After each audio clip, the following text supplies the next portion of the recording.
चलिए next question sir हाँ, बताइए। next। पृथ्वी के चुंबकीय ध्रुव पर नमन कोण का सर शानदार Value क्वेश्चन, of the ये angle हमारी of the अर्थ tape. हो गई सर। और मैग्नेटिक नीडल यहाँ हो जाती खड़ी और अर्थ से बनाती 90 एंगल सरफेस है ना, सही, सीधा एकदम आंसर सही। 90 डिग्री। एकदम क्या सही। मतलब इसमें टाइम देने का सर? अगले क्वेश्चन की वैल्यू तरफ। Of the angle of the dip at the earth's magnetic pole is 90 हाँ 90 डिग्री। और सर यहाँ तो एकदम पैरेलल हो जाती है ना, तो ये जीरो हो जाता है, इक्वेटर पे जीरो हो जाता है। निरक्ष पर होता है हाँ, आपका हाँ। शून्य हाँ। और यहाँ पर होता है जो 90 आपका- डिग्री। बिल्कुल डन। नमन कोण। आगे देखते हैं, पृथ्वी के चुंबकीय क्षेत्र VH में यदि किसी चुंबकीय सुई के दोलन की आवृत्ति n हो तो सर क्या बात है लाइक कर रहे हो? अपनी उपस्थिति दर्ज कराई? नहीं कराई? लाइक करो जल्दी से, जल्दी लाइक करो फटाफट। सर। बताइए इसका जल्दी फार्मूला से। ऐसे सर फार्मूला बताने दीजिए सर। हाँ सर, ये सर। शायद यही होता है क्या? नहीं, ये तो टी होता है सर। अच्छा ये सर, टी होता है। ये टी होता है। हाँ, ये आवर्तकाल का फॉर्मूला टी बराबर होता है MB/I ना? तो ये वाला सेलेक्ट कर लीजिए। ये हरा थोड़ा सा कौन सा सही रहेगा ये? हाँ कर आप एक बार बताइए, टी बराबर क्या होता है सर? 2 2 पाई पाई अंडर रूट में I अपॉन में MB। MB, I अपॉन में MB ना। हाँ सर। और सर फ्रीक्वेंसी वाला क्या होता है? N बराबर उल्टा कर देंगे, 1 हाँ बाई सर। 2 पाई ना 1/2 sir, pi. Under root MB/I। MB अब अपॉन में। आप क्लियर करिए बाकी इन सब लोगों का। कांस्टेंट है यहाँ पे। हाँ। बाकी सब चीजें कांस्टेंट है। हाँ अब बताइए इन लोगों को।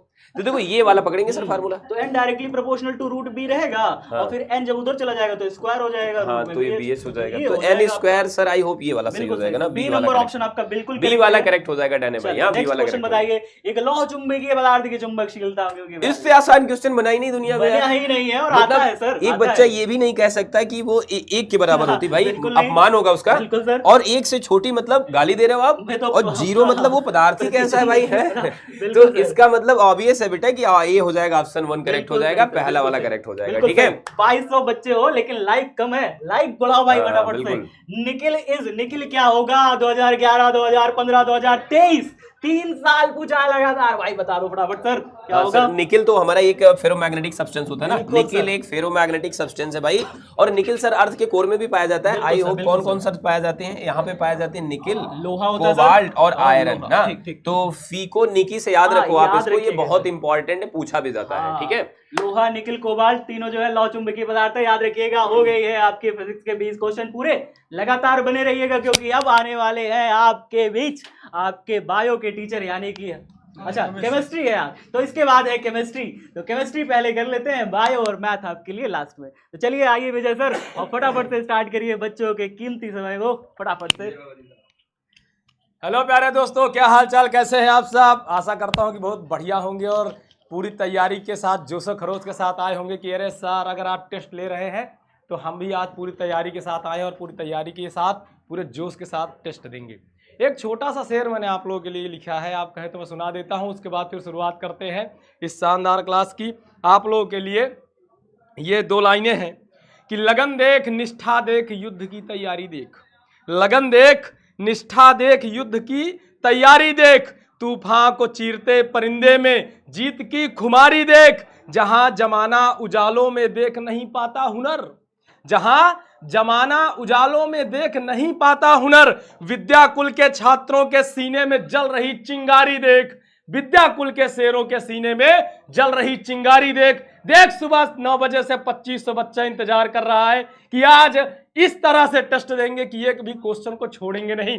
तो साथियों आप लोगों के लिए क्वेश्चन तैयार हैं, एक बार जोरदार तरीके से शेयर कर दीजिए क्लास को। तो हम आते हैं और स्वागत करिए आप अपने जीके सर का। आइए सर। और सभी को गुड मॉर्निंग, सभी को नमस्कार, सभी का स्वागत, सभी का वंदन, सभी का अभिनंदन आज की इस प्यारी सी क्लास में।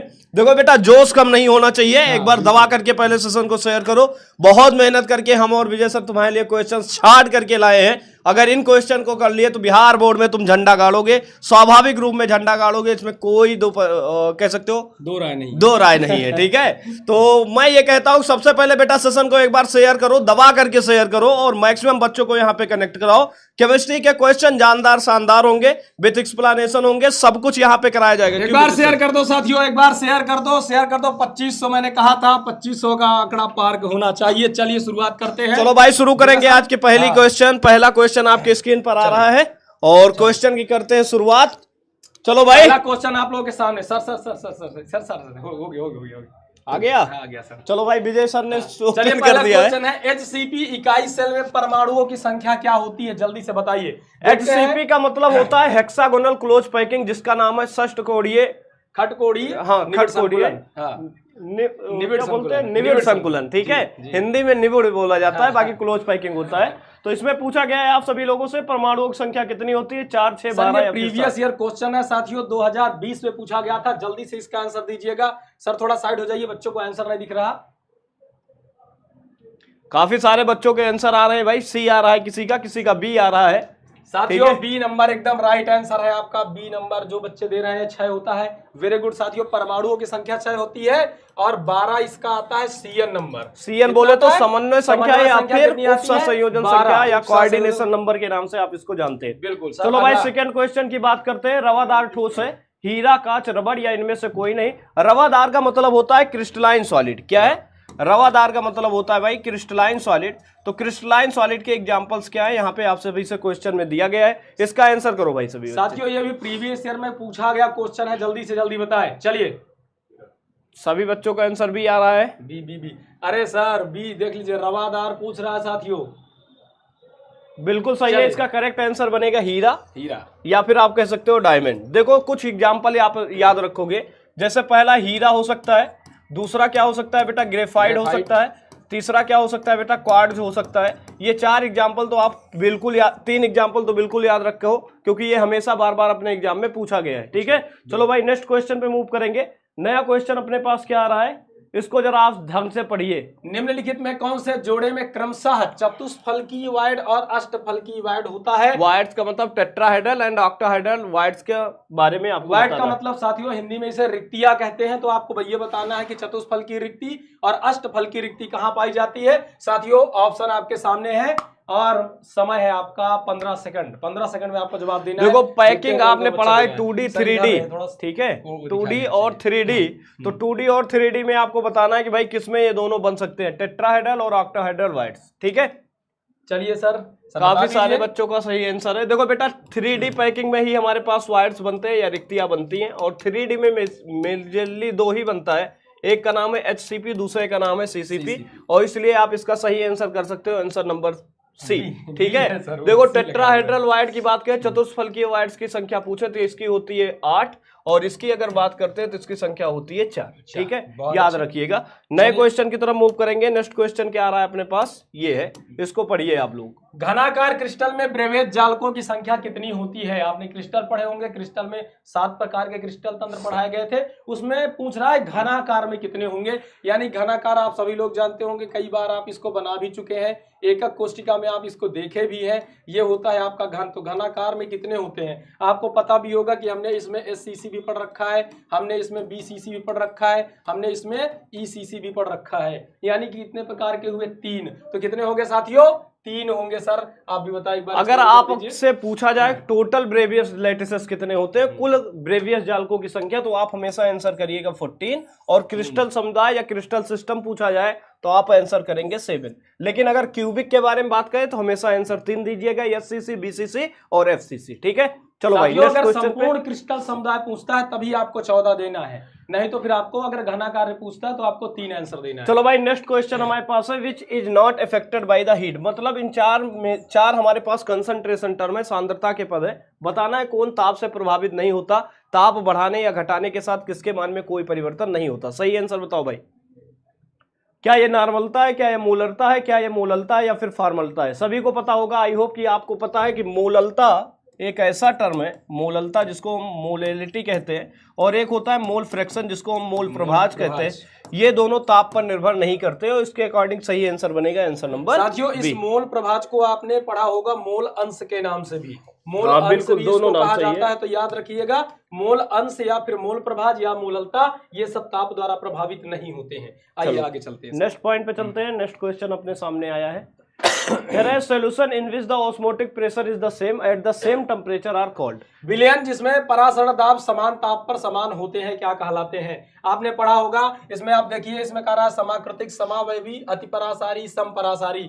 अगर आपको याद हो तो आपने पढ़ा था समपरासारी। समपरासारी क्या होता है? जिसमें आपका परासरण दाब समान होता है। साथियों तो इसमें कौन सा सही हो जाएगा सर? सही आंसर बनेगा, बता दीजिए सर। समपरासारी isotonic, that is option number D. क्या बनेगा? ऑप्शन बन जाएगा डी। ठीक है, ऑप्शन नंबर डी। इसमें कंडीशन क्या थी? पाई। अरे सर क्या बात है, बच्चे तैयारी करके आए, देखिए एकदम सही है। और आपको पता है आर और टी अगर यहाँ पे बहुत अच्छा साथी, एक बार शेयर कर दो यार, दबा। इक्वल टू लग चुकी है तलब मंजिल की, खुद को आग में झोंक देंगे।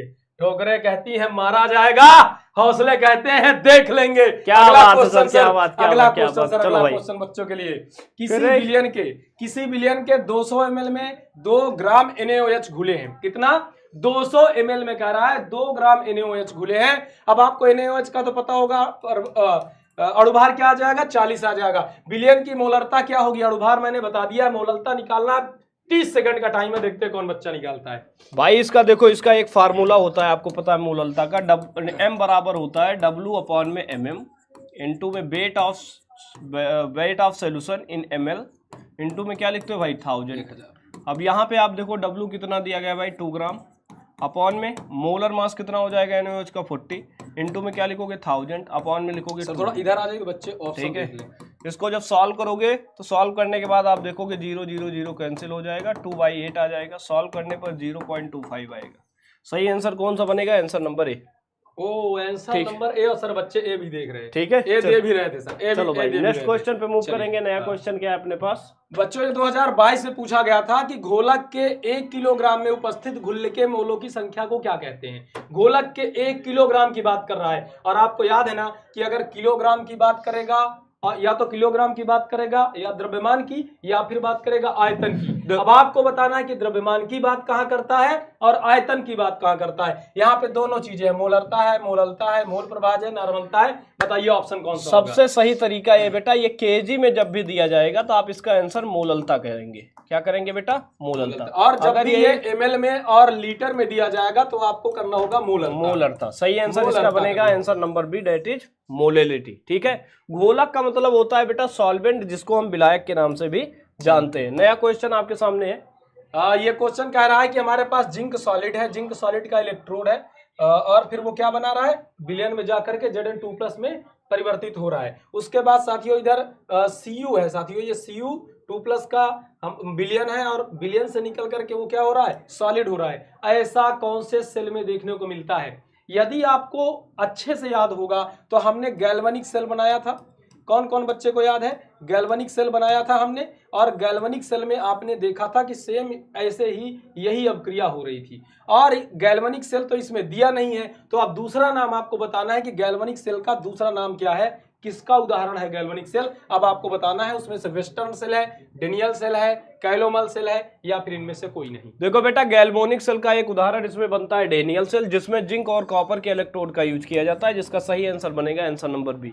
देखो इसका अगर तुमसे पूछा जाए कि इसका इलेक्ट्रोड पोटेंशियल कितना आता है तो 1.1 वोल्ट आता है, आप याद रखिएगा। और जब भी applied external electrode potential high होता है एज कंपेयर टू इंटरनल, तो आप समझ जाओ ये सेल कन्वर्ट होता है वैद्युत रासायनिक सेल में, वैद्युत अपघटनी सेल में, जिसको इलेक्ट्रोलाइटिक सेल के नाम से भी जानते हैं। ये दोनों क्वेश्चन अपने यहाँ एग्जाम में आया है, इसलिए इस पॉइंट को ध्यान रखना। ठीक है, बहुत इंपॉर्टेंट क्वेश्चन है इस बार। नया क्वेश्चन आपके सामने है, गैल्वेनिक सेल में एनोड कैसा होता है। ठीक है, बताना है anode is the galvanic cell, positive होता है, नेगेटिव होता है, किस तरीके का होता है, इसके बारे में आपको बताना है। साथियों यदि आपको याद हो कि जब हम सेल पढ़ रहे थे, जब हम सेल बना रहे थे, तो हमने एक फार्मूला बताया था LOAN का। LOAN एक फार्मूला बताया था। LO मतलब होता है लेफ्ट, और उसके बाद आपका हो गया O मतलब हो गया ऑक्सीडेशन, और उसके बाद साथियों A मतलब होता है एनोड, और N मतलब होता है निगेटिव।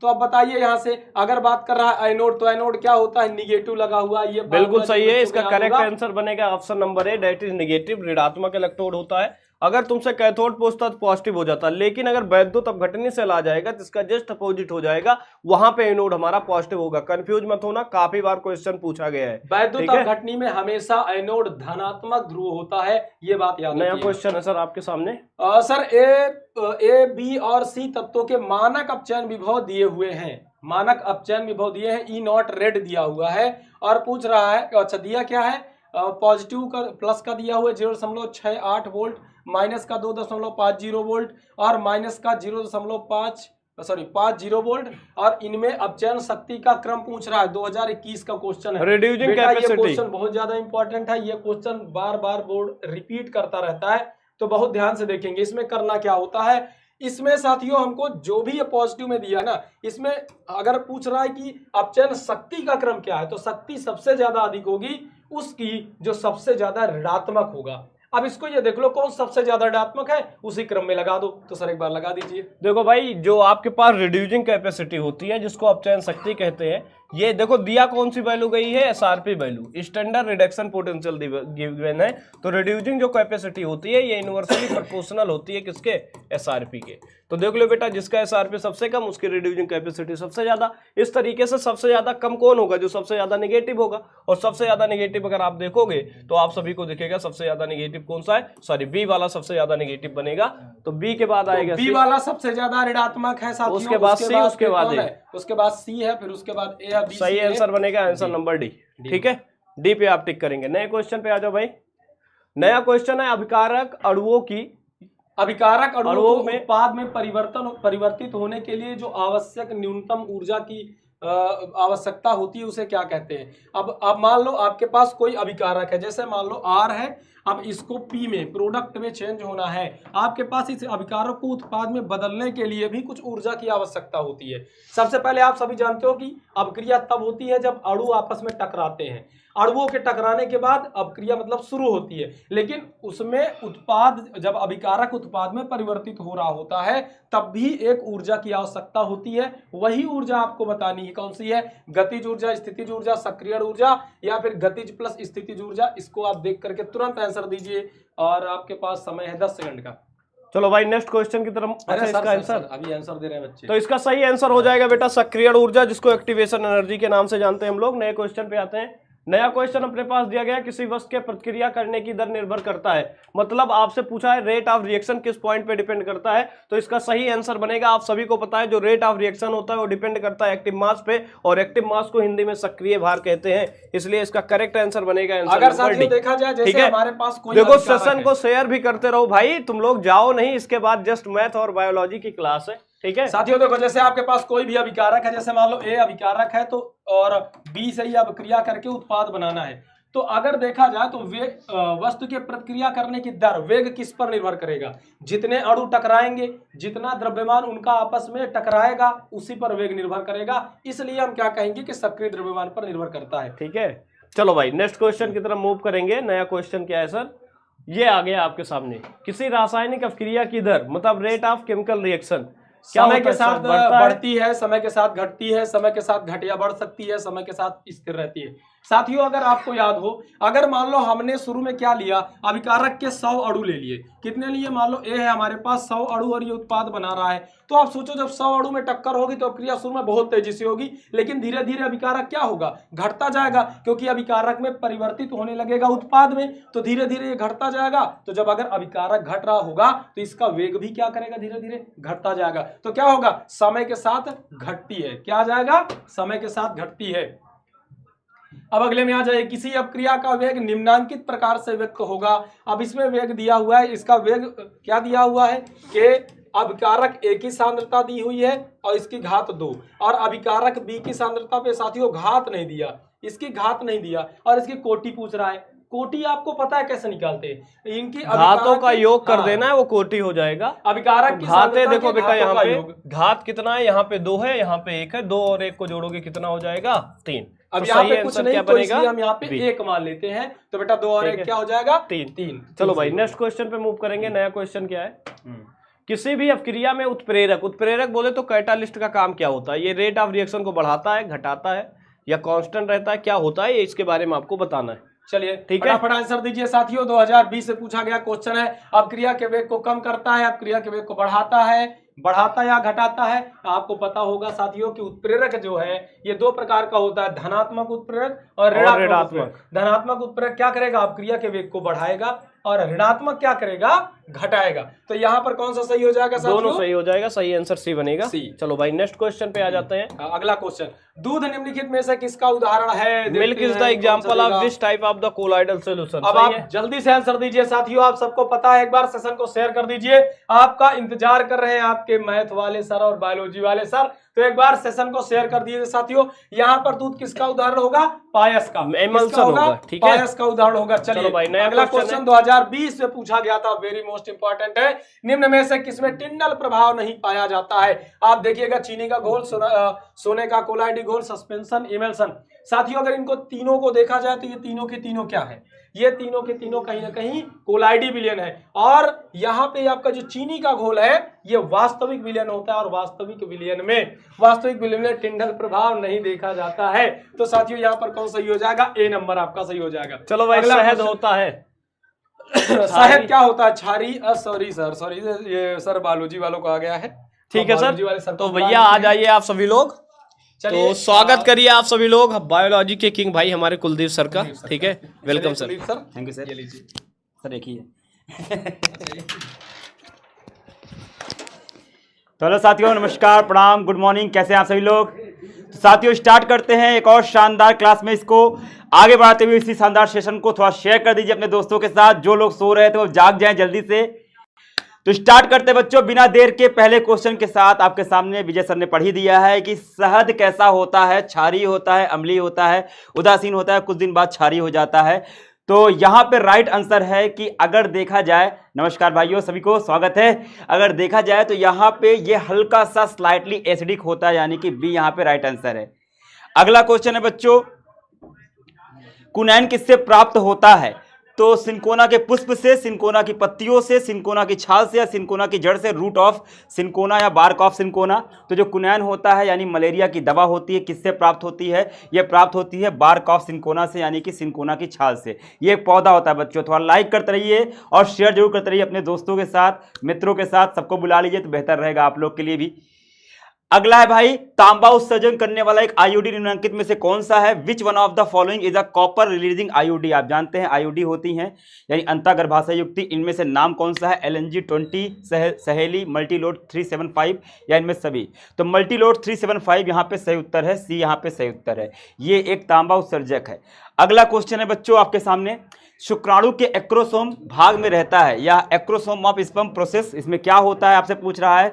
तो इसमें होते हैं क्या? एक होते हैं हाइड्रोलिटिक एंजाइम्स जो कि अंडाणु के बाहरी आवरण को तोड़ने का काम करते हैं, यानी ओवम के बाहर जो जोना प्लासिडा होता है उसको तोड़ने का काम करता है। अगला क्वेश्चन है बच्चों, पनीर तथा दही किस प्रक्रिया के उत्पाद है? Cheese and yogurt are product of which of procedure? आप जानते हैं कि जब भी एनारोबिक रेस्पिरेशन होता है यानी कि अवायवीय श्वसन होता है, तो इसमें इस प्रक्रिया को हम कहते हैं किण्वन यानी कि फर्मेंटेशन। तो फर्मेंटेशन होता है तभी बनता है दही और पनीर दोनों ही। ठीक, सही उत्तर यहां पे ये है। अगला क्वेश्चन है बच्चों, लीडिंग कोशिकाएं निम्नांकित में से किसका स्रावी स्रोत है? लीडिंग कोशिकाएं जो होती हैं जो कि टेस्टिस में पाई जाती हैं, वृषण में पाई जाती हैं, उसका कार्य क्या होता है? वो कौन सा हार्मोन सिक्रीट करती हैं? तो एड्रिनल है, पैराथायरॉयड है, एंड्रोजन है, प्रोजेस्टेरॉन है। तो ये मेल में होता है और ये एंड्रोजन को सिक्रीट करता है। राइट आंसर ये है। लीडिंग सेल होती हैं जो कि सेमिनिफेरस ट्यूब्यूल के बाहर जस्ट। अगला क्वेश्चन है, निम्नांकित में से कौन सा प्रारंभ कोडोन है? यानी which one of the following is an initial codon? तो इनिशियल कोडोन कौन सा होता है जो कि mRNA के सबसे पहला कोड होता है? वो है AUG एंड GUG। AUG पाया जाता है यूकैरियोटिक्स में और प्रोकैरियोटिक्स में आपको GUG देखने को मिलता है। राइट आंसर यहाँ पे क्या होगा बच्चों?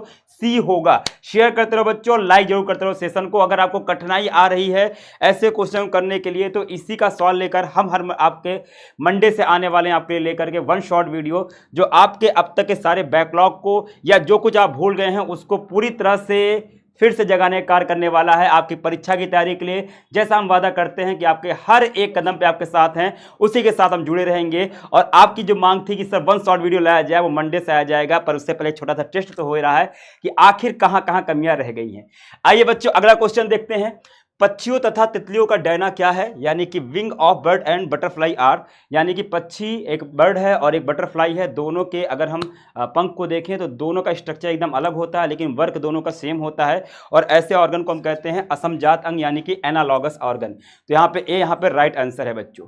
अगला क्वेश्चन मूव करते हैं, यीस्ट में प्रजनन होता है, reproduction in yeast occur by means of, किससे होता है भाई? तो विखंडीकरण द्वारा, मुकुलन द्वारा, परागण द्वारा, बी तथा सी दोनों के द्वारा। तो ये होता है बच्चों बडिंग के द्वारा, यहाँ पे बी सही उत्तर है, मुकुलन के द्वारा होता है। आप जानते हैं यीस्ट होता है उसमें कुछ इस प्रकार की संरचना बनती है, इसको मुकुल कहते हैं या बड कहते हैं।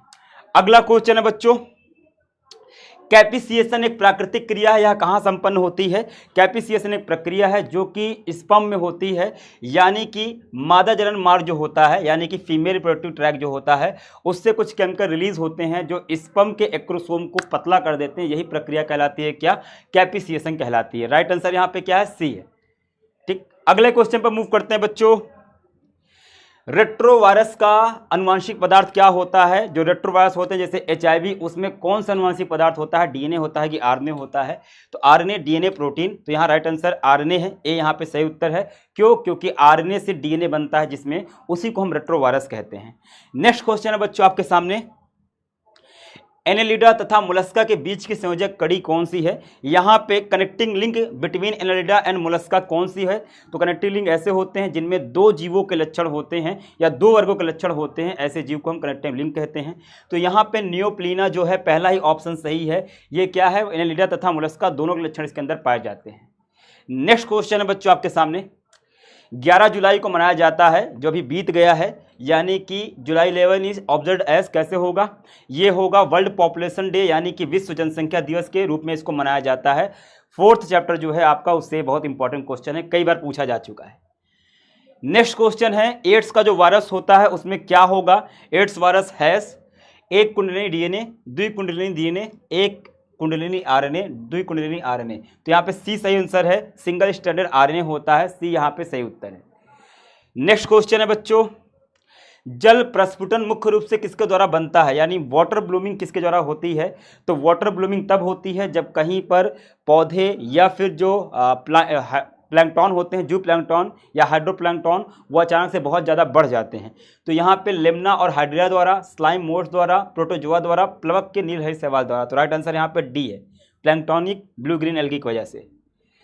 तो डाउन सिंड्रोम का गुणसूत्र कॉम्प्लीमेंट कौन सा है? अगर किसी को डाउन सिंड्रोम है तो क्या हो जाएगा? आप जानते हैं डाउन सिंड्रोम में 21 क्रोमोसोम पर एक एक्स्ट्रा क्रोमोसोम आ जाता है, 21 वाला पेयर में होता है तो उस पर एक एक्स्ट्रा आ जाता है।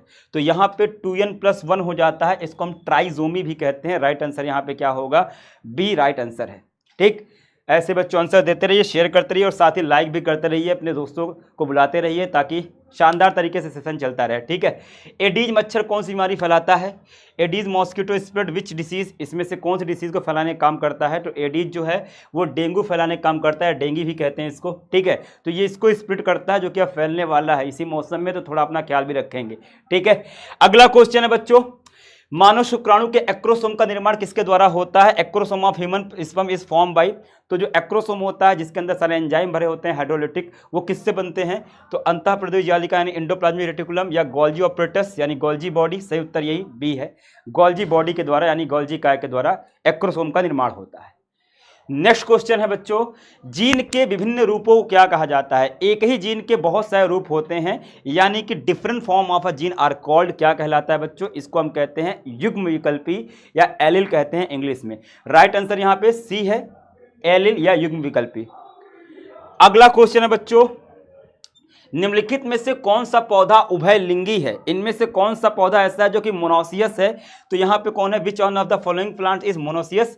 तो साइकस, मार्केंसिया, पाइनस, पपीता, यहाँ पे इतने हैं, तो ये जो पाइनस वाला है यही सही उत्तर है, ये मोनोसियस प्लांट है। ठीक है, नेक्स्ट क्वेश्चन आपके सामने मेरे ख्याल से अब नहीं रहा है क्योंकि इतने ही क्वेश्चन है, 20 क्वेश्चन हो गए हैं। अब आप क्या रहे हैं भैया? अंकित सर आ जाइए तुरंत, बच्चे वेट कर रहे हैं और अस्मित सर भी आ रहे हैं। ठीक, हेलो सर, वेलकम सर। प्यारे बच्चों नमस्कार, स्वागत है आप सभी का। तो सभी लोग जल्द से जल्द आ जाएं और शेयर कर दें ज़्यादा से ज़्यादा, क्योंकि अब मज़ा आने वाला है मैथ्स में और हम चंगू और मंगू यस तो अब कराने वाले हैं मिलकर के मैथ्स। और आपने अभी तक हिंदी, इंग्लिश, बायोलॉजी और केमिस्ट्री सबका टेस्ट दे दिया है, अब बारी है मैथ्स की। तो ज़्यादा से ज़्यादा शेयर करिए क्योंकि क्लास में बहुत मज़ा आने वाला है प्यारे बच्चों। First of all good mornings to all of you. मेरा नाम अश्मित है और बेसिकली मैं भी बेटा मैथ्स का ही फैकल्टी हूँ, बस मैं इंग्लिश मीडियम से हूँ और तुम्हारे प्यारे सर सब लोग जानते ही होंगे हिंदी मीडियम से। आज बहुत अच्छा हम लोगों के पास एक अपॉर्चुनिटी है कि दोनों लोग साथ में हैं। वैसे हम लोग हमेशा ही साथ में रहते हैं, लेकिन आज बेटा बहुत मज़ा आएगा क्योंकि बहुत ही बेटर और अच्छे हम लोग क्वेश्चंस लेकर के आए हैं और क्लास में एकदम एंजॉय करना है बाबू, एकदम मजे से। सब लोग शेयर कर दे बेटा, एकदम शेयर कर दो और झक्कास एकदम दौड़ा के क्वेश्चन को मारेंगे, है ना लल्लू? चलिए सबसे पहला क्वेश्चन स्टार्ट करते हैं बेटा। कि e के पावर -3x का डिफरेंशिएशन अवकलन बताना है। जल्दी से बताइए इसका अवकलन क्या होगा, जल्दी से। तो प्यारे बच्चों, आप सभी लोग जानते हो कि e के पावर x का डिफरेंशिएशन जो होता है e के पावर x होता है। अब यहाँ पे e के पावर -3x है, तो इसका डिफरेंशिएशन क्या होगा, e के पावर -3x होगा, और साथ में चेन रूल के अकॉर्डिंग, है ना भाई, -3x का डिफरेंशिएशन क्या हो जाएगा, -3 हो जाएगा। तो लल्लू जल्दी से बताओ कौन सा ऑप्शन सही होगा। तो बेटा इसीलिए आपका जो ये ऑप्शन नंबर डी है वो बहुत बेटर हो जाएगा, ठीक है ना।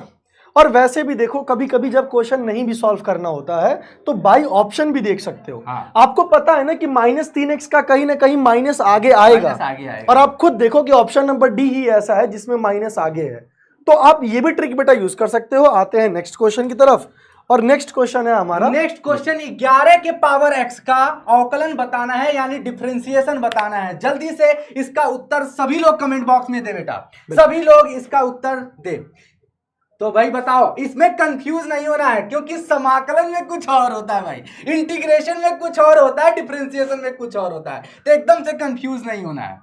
a के पावर x का अवकलन जो आप जानते हो, a के पावर x का डिफरेंशिएशन जो होता है a के power x into log base में e इंटू a होता है। अब इसी हिसाब से बता दो, 11 के घात x लिखा हुआ है, 11 के पावर x लिखा है, इसका डिफरेंशिएशन क्या होगा, तो 11 के पावर x इंटू लॉग 11। क्यों सर, बताइए सर एकदम सर, बच्चों ने बिल्कुल परफेक्ट आंसर किया है, बहुत बढ़िया सर। बच्चों का कहना है, जल्दी से शेयर कर दो लल्लू, हाँ, क्योंकि भाई मजा नहीं आ रहा है। क्लास को शेयर कर दो के, है ना। जो लड़का सो गया है इसको जगाओ दूरा के, है कान के नीचे दूठो मार के जगाओ जल्दी से।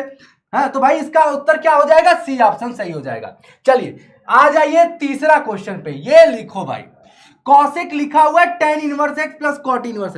बच्चा जानता है सर, देखो बेटा मेन चीज क्या होता है ना, कि आपको ना ये मैथ्स में जब आप इनवर्स ट्रिग्नोमेट्री पढ़ोगे तो आपको बेसिक कुछ फॉर्मूला पता होना चाहिए। जैसे कि देखो tan inverse x plus cot inverse x जो होता है वो ऑलरेडी π/2 होता है। तो आप खुद यहां से एक बार सोचने की कोशिश करो कि यार ये कॉसेक दे रखा है और ये π/2 है। ये तो कक्षा 10 से पढ़ते हुए कॉसेक 90 की वैल्यू क्या होती है, क्योंकि वो 1/sin के बराबर होता है। sin 90 तुम्हें भी पता है, तो डेफिनेटली निकाल सकते हो सर। नेक्स्ट क्वेश्चन, चलिए नेक्स्ट क्वेश्चन आ जाते हैं।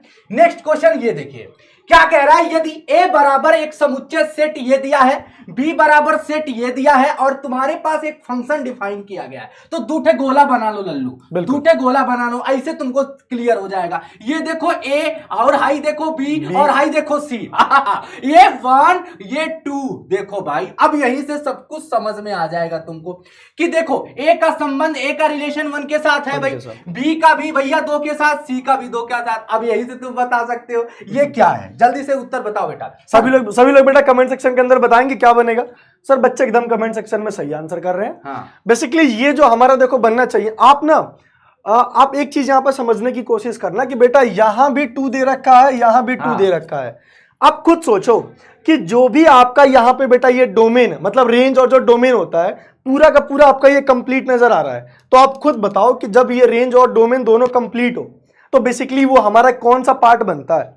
सब लोग आंसर में बताएंगे, सभी लोग। सर बिल्कुल बच्चे सर सही आंसर कर रहे हैं, उसे ही लॉक कर दिया जाए। सी, हाँ बिल्कुल सर, ठीक है सर, ठीक है मेनी वन, बिल्कुल सर, वो ऑन्टो भी है, पूरा का पूरा कंप्लीट भी हो रहा है। देखो सबसे पहले ये बहुएक हो रहा है, इसका भी संबंध 2 के साथ है, ये देखो इसका भी संबंध 2 के साथ है, तो मेनी 1 हो गया, मेनी 2 1, बहुएक हो गया। और भैया साथ में क्या, इसमें एक को एलिमेंट ऐसा है नहीं है जो संबंध से छूटा नहीं है, तो भैया ऑन 2 हो जाएगा। ठीक है सर, एक मिनट सर, एक मिनट सर, पता है एक्चुअली क्या है, मैं आपको एक बात बताता हूं। बहुत से बच्चे सर यहाँ पे ऑप्शन नंबर बी भी टिक कर रहे हैं, उनकी भी बेटा गलत नहीं है। आप इसलिए टिक कर रहे हो क्योंकि आपने बेटा यहाँ पे 3 देखा है, तो आप ऐसे भी अगर आप इसको 3 मान रहे हो इसका मतलब कि एक छूट जाएगा और डेफिनेटली आप इनटू मान सकते हो। लेकिन अभी आप यही सोचो कि जब ये और ये दोनों का दोनों 2 है, इसका मतलब कि ये वाला पार्ट बेटा 2 ही था, या 2 बार उसको लो या ना लो बात एक ही है। आप लोग भी अपनी जगह सही हो अगर आप उसको 3 मान रहे हो। इस वाले पार्ट को आपको देखना है, ठीक है बच्चों? बिल्कुल बिल्कुल। चलिए आगे बढ़ जाते हैं नेक्स्ट क्वेश्चन की तरफ। ये भाई बताओ, बहुत ही आसान, बहुत आसान है, फॉर्मूला बेस्ड, और ये सभी लोग फार्मूला जानते हो, बस फार्मूला में पुट करो और जल्दी से उत्तर निकालो भाई। वेरी गुड, सब जल्दी से कॉपी पेन एकदम उतार लो और जल्दी से उत्तर बताओ, और ज्यादा से ज्यादा शेयर करो लल्लू। यार ये तो तुम लोग विदाउट पेन कर सकते हो डेफिनेटली, है ना, तुम भी जानते हो फॉर्म, क्या बात है, बहुत। तो भाई सभी लोग जानते हैं tan inverse a plus tan inverse b का फॉर्मूला जो होता है tan inverse a plus tan inverse b। तो यहाँ पे tan inverse a plus B 1/2 plus 1/3 upon 1 minus 1/2 into 1/3 हो जाएगा। बोलो भाई, तो tan इनवर्स ये देखो 3 2 लघुत्तम क्या हो जाएगा 6 और 2 3 6 और यहाँ पे 2 3 दूनी 6 यहाँ भी लघुत्तम और यहाँ पे 6 करने 6 और -1। तो भाई देखोगे ये सब आपस में क्या हो जाएगा, कट जाएगा और tan इनवर्स क्या हो जाएगा लल्लू 1 हो जाएगा। और सर बता दीजिए tan इनवर्स 1 का मान क्या होता है, तो π/4 यानी 45। बिल्कुल 10 π/4 बेटा, बिल्कुल उसका क्लियर है ना। आंसर बनेगा। चलिए भाई नेक्स्ट क्वेश्चन की तरफ। ये बड़ा ही इंपॉर्टेंट सा सवाल है, जो बताएगा 1 रुपया उसको मिलेगा पक्का। मैं तुरंत दूंगा पेटीएम से, सर मैं दूंगा सर ये सब्स्टिट्यूशन मेथड पे बेसिकली बेटा मैं आपको हिंट दे देता हूं, ये हाँ। पूरा का पूरा बेटा सब्स्टिट्यूशन मेथड पे आप लोग डेफिनेटली इसको करिए। क्या बनेगा इसका आंसर? तो देखो भाई, इसमें बेसिकली करना क्या है कि आपको एक फॉर्मूला आपने पढ़ा होगा, बहुत इंपॉर्टेंट था, 2 cos स्क्वायर थीटा -1। बार बार कहते हैं ये फॉर्मूला हमेशा तुम्हारे पास आता है। तो ये जो बनता है cos 2 थीटा बनता है, बोलो बनता है या नहीं। तो यदि अगर हम x की जगह cos थीटा पुट कर दे, क्या भाई cos square theta, oh my God, तो हमारा काम बन जाएगा। तो थीटा बराबर क्या हो जाएगा, cos इनवर्स उधर जाएगा और इनवर्स उधर जाएगा और x का √x हो जाएगा। सिंपल सी बात यही करना था। तो प्यारे बच्चों cos इनवर्स हो गया और 2x की जगह cos स्क्वायर थीटा और यहां पे -1 लिखा हुआ है और ये चीज बन जाएगा मेरे लाल 2 cos स्क्वायर थीटा -1। भाई देखो cos 2 थीटा, यहां पे हम सिंपली लिख सकते हैं cos 2 थीटा। cos इनवर्स से cos आप जानते हो सर कट जाएगा, बचेगा क्या सर 2 थीटा। और देखो थीटा की जगह आप निकाल चुके हो cos इनवर्स √x। सर बता दीजिए कौन सा ऑप्शन सही। देखो ये तो बेटा एक सॉल्यूशन के साथ इसका आंसर हो गया, लेकिन आप ना एक छोटा सा अप्रोच के साथ भी सही आंसर टिक कर सकते थे। आपको बेटा पता था कि कहीं ना कहीं हमारी x की वैल्यू cos स्क्वायर आएगी, तो जब आप केवल cos निकालोगे तो x हमारा रूट में जाएगा। और आप खुद देखो कि बेटा रूट में आपका ऑप्शन नंबर सी भी है, बी भी है, लेकिन बी इसलिए करेक्ट नहीं होगा क्योंकि यहां पे 2 थीटा बेटा तो 2 भी तो आएगा, इसीलिए हमारा ऑप्शन नंबर सी था। तो ऑब्जेक्टिव क्वेश्चन को ऐसे ही टैकल करना है आपको। बात क्लियर है, ठीक है लल्लू आगे चलते हैं। दूसरा क्वेश्चन ये वाला बताओ, 2 cot इनवर्स 3 और प्लस cot इनवर्स 7। एकदम घबराना नहीं है, उलट दो, तुरंत पलटो उसको, तुरंत उलट दो। सर टैन के रूप में बना लो है, जल्दी से बताओ इसका उत्तर क्या होगा मेरे भाई। है कुछ नहीं करना है, ये 2 tan इनवर्स क्या हो जाएगा 1/3 हो जाएगा और ये tan इनवर्स 1/7 होगा। और प्यारे बच्चों मैं सही बता रहा हूं, इनको तुम सॉल्व करोगे पहले तो इसमें फॉर्मूला लगाओगे 2 tan इनवर्स x का। क्यों सर? सर वैसे भी इसका हाँ। उतना कुछ खास बेटा है नहीं, और ये सब कट पिट के हाँ। देख लेना, उत्तर एक आएगा, एक ही आता इनवर्स है 1 यानी basically। π/4 यानी बी ऑप्शन सही। बी ऑप्शन आपका बेटा आप सही सॉल्व होगा। कर लेना घर पे, वो 2 tan x के फॉर 2 tan इनवर्स x वाले फॉर्म से कर लेना और फिर उसके डेफिनेटली बाद tan inverse a plus tan inverse b वाला फॉर्मूला लगा लेना है। ठीक है, नेक्स्ट क्वेश्चन आते बेटा नेक्स्ट क्वेश्चन की तरफ। ये भाई डिटर्मिनेंट यानी सारणिक का सवाल आ गया लल्लू, सारणिक का सवाल आ गया बाबू, कैसे करोगे सर? एक तो तरीका ये है सर, ये लंबा लंबा लंबा करेंगे नहीं सर, वो तो और वर्थ इट दूसरा नहीं है। तरीका यह है कि प्रॉपर्टी लगाओ उत्तर पाओ। आप बेटा यहाँ पे ऐसे देख लो बहुत ही सिंपल तरीके से कि आप ये थर्ड वाला जो है आप उसमें से 4 बाहर ले लो, 4 बाहर ले लो, आंसर आ गया। 4 बाहर लोगे, अरे भैया तीसरा रो से 4 बाहर, 1 2 4 3 7 9, 4 करने 4 4 दूनी 8 4 चौक 16। ओ माय गॉड, जब कोई भी 2 रो या कोई भी 2 पंक्ति या 2 स्तंभ जब बराबर हो जाए, जब कोई भी 2 रो बराबर हो जाए, सारणिक का मान क्या होता है अंडा,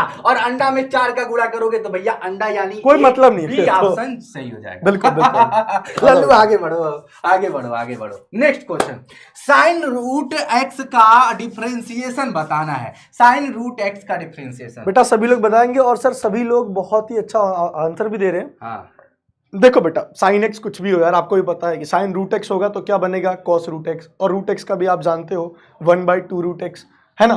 तो अगर सही मायने में सर देखा जाए cos में बेटा रूट एक्स बनेगा और रूट एक्स का 1/2 रूट एक्स बनेगा, खत्म बवाल, सवाल खत्म। तो यानी कौन सा सही होगा? डी ऑप्शन सही होगा।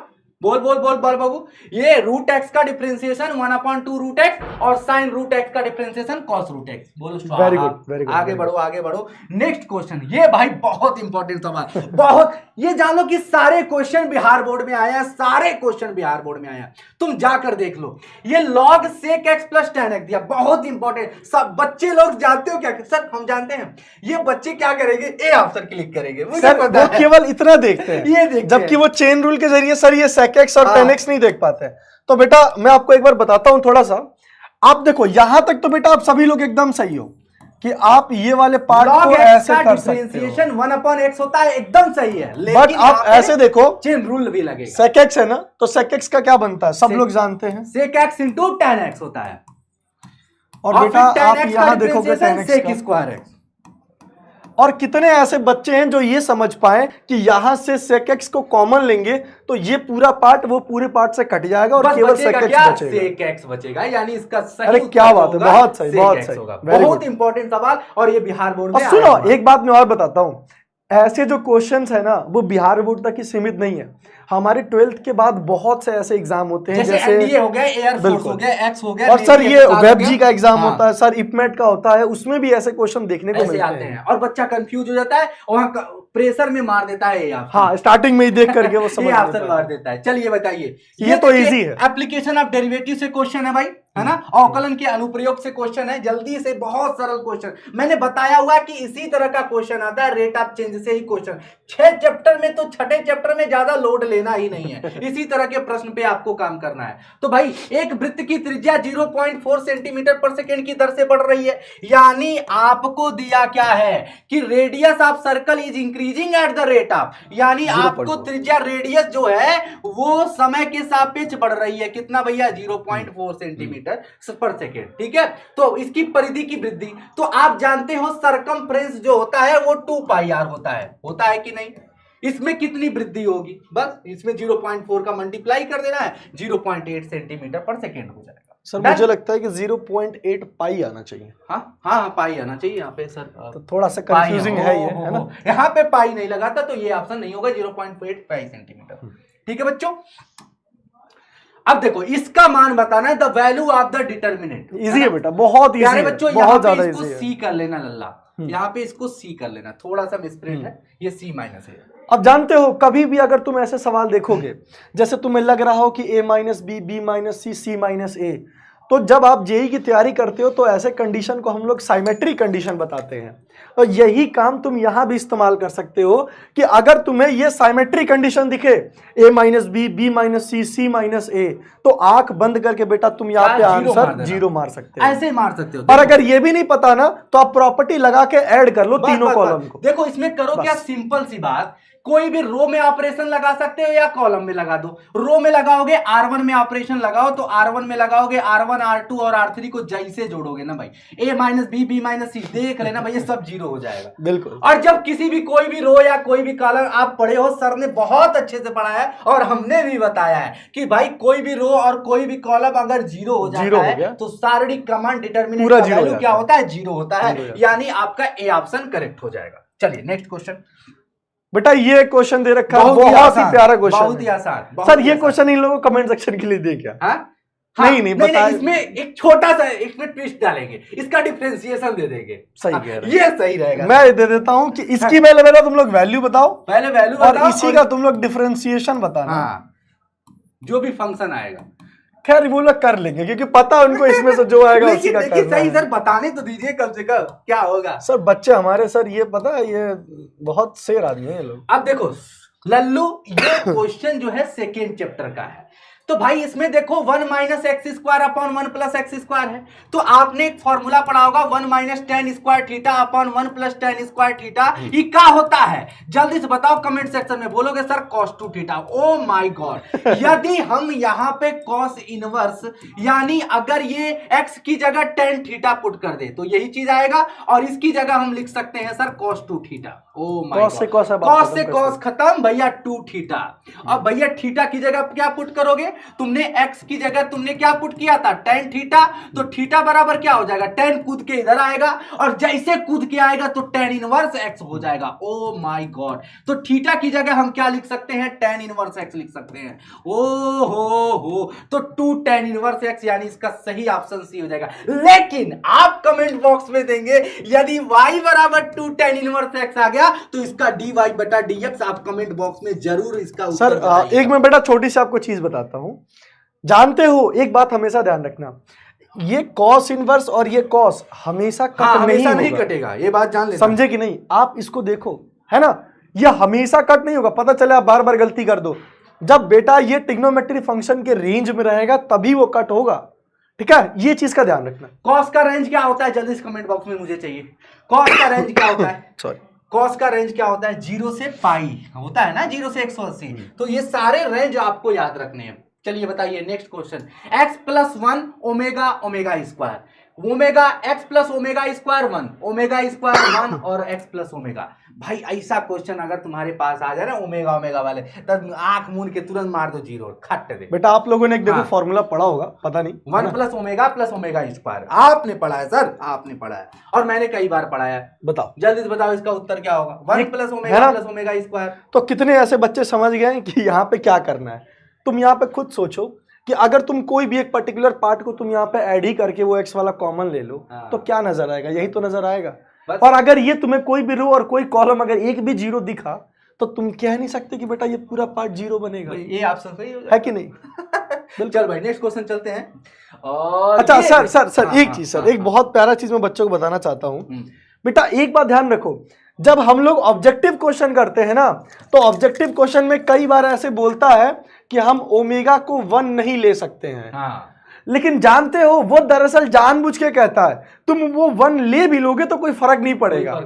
तो तुम अगर 1 ले भी लोगे तो आइडेंटिकल वाली प्रॉपर्टी से जीरो बन जाएगी। ये सब कंफ्यूज करने के लिए थोड़ा डाटा, हाँ वो सब दे देता है कि बच्चे कंफ्यूज है, लेकिन कंफ्यूज नहीं होना है, सब आपको आराम से करना है भाई। चलो कॉस ये तो इजी है, तो बहुत इजी है, बहुत ही आसान। बस इसके रेंज को देख लो बेटा, इसके रेंज को देख लो। तो भाई देखो, जानते हो कि कॉस की जो रेंज होती है 0 से 180 होती है। ये भाई 6 त्रिक 18, 3 सतह 21, 210 डिग्री। ओ माय गॉड, 180 से ज्यादा। तो जब भी आप रेंज से बाहर जाओ तो कुछ ऐसा करो कि रेंज में आ जाए। तो हम इसको क्या लिख सकते हैं? cos 2 पाई माइनस, है ना, 5 पाई बाई 6। बोलो, ऐसा लिख सकते हैं। 6 दूनी 12, 12 में से 5 जाएगा तो क्या बचेगा? 7 बचेगा। और ये 360 माइनस थीटा क्या होता है? आप चौथे क्वाड्रेंट में आ रहे हो तो ये बात सब कुछ जानते हो। अब ये कॉस से कॉस इनवर्स कट जाएगा, 2 पाई माइनस 5 पाई बाई 6 ऐसा लिख सकते हैं। तो 360 माइनस थीटा आपका 5 पाई बाई 6 आपका उत्तर हो जाएगा। ठीक है, करेक्ट। आप उसको पाई प्लस करके भी कर सकते हो। अब ये नेक्स्ट क्वेश्चन है आपके सामने बाबू, कह रहा है कि स्लोप बताना है नॉर्मल का। ठीक है, स्लोप बताना है नॉर्मल का, अभिलंब का ढलान यानी ज्ञात करना है। तो प्यारे बच्चों आपको कुछ नहीं करना है मेरे लाल, इसका डिफरेंशिएशन करना है। तो 2 दूनी 4x और 3 sin x दिया है, तो 3 तो तुम्हारे पास है, sin x का डिफरेंशिएशन बाबू अवकलन cos x होता है। अब कह रहा है कि x इक्वल टू 0 पर, तो भैया x इक्वल टू 0 पर यानी dy by dx at x equal to 0, तो हर जगह 0 पुट कर दोगे। 3 cos 0, ओ माय गॉड, तो हाई चीज तो अंडा हो जाएगा। cos 0 का मान क्या होता है? 1 होता है, तो यानी ये तो 3 आया। तो बहुत सारे बच्चे ना अभी उत्तर मारेंगे सभी 3। बेटा वो नॉर्मल आपको देखना पड़ेगा कि वहां पे बेसिकली वो नॉर्मल की बात कर रहा है। अब यहाँ नॉर्मल की बात कर रहा है ना कि ये स्लोप टेंजेंट का पूछ रहा है, टेंजेंट का नहीं पूछ रहा है भाई, स्पर्श रेखा की बात नहीं कर रहा है, ये अभिलंब की बात कर रहा है। तो भाई उलट दो तुरंत, -1/3 हो जाएगा। इसका उत्तर बी ऑप्शन सही हो जाएगा। क्यों सर? करेक्ट है ना? बस खत्म हो गया, स्वाहा। तो भाई देखो मजा आया कि नहीं, बोलो आया कि नहीं? तो प्यारे बच्चों, हाँ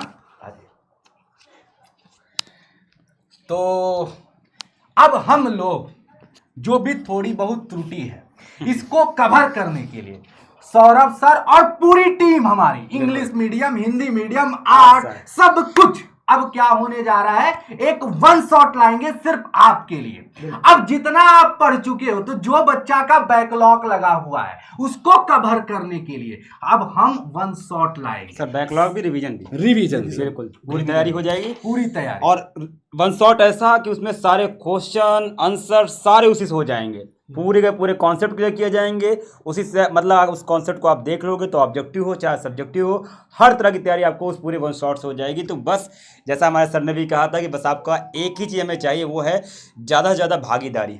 जितना हो सके शेयर करिए, अपने दोस्तों और बताइए।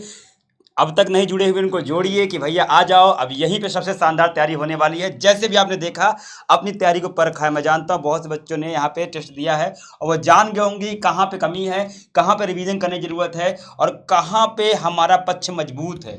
तो उसी अनुसार अपनी तैयारी करने के लिए, इसको धार देने के लिए मंडे से यानी कल ही स्टार्ट होने वाला आपका वन शॉट वीडियो शेड्यूल आपको मिल जाएगा यहीं आपके चैनल पर, कम्युनिटी के माध्यम से, अनाउंसमेंट के माध्यम से। उसकी चिंता नहीं करेंगे सर। तो प्यारे साथियों, अब आ चुका है अगस्त और अगस्त का महीना होता है आपके जागने का। अगर अभी तक आप सो रहे थे, थोड़ा सा लेजीनेस थी, थोड़ा सा आलसपन था, तो सावन आ गया, हाँ सर, गड़बड़ा रहा है। तो थोड़ा सा अगर आलसपन था तो उस आलसपन को अब छोड़ने का समय आ चुका है। परीक्षा के लिए जो सीरियसनेस चाहिए उसकी सीरियसनेस अब जरूरी है। अगर अब ध्यान नहीं दिया तो कुछ चीजें अब आपके पीछे छूट जाएंगी। अब जागने का समय है और दोहराने का। जो चीजें आपने पढ़ ली हैं उस सबको दोहराने के लिए आपका विद्याकुल परिवार ला रहा है। कल से आप ज्यादा से ज्यादा संख्या में जुड़ेंगे, वादा करिए। कल से ला रहे हैं हम वन शॉट, हर एक चैप्टर, हर एक सब्जेक्ट का जितना भी अभी तक पढ़ लिए हैं सब कुछ फिर से दोहराया जाएगा। आपकी एग्जाम की तैयारी को और मजबूत बनाया जाएगा और आपके नंबर सुनिश्चित कराए जाएंगे 70 में से 70 जो आपके होते हैं। क्या सर?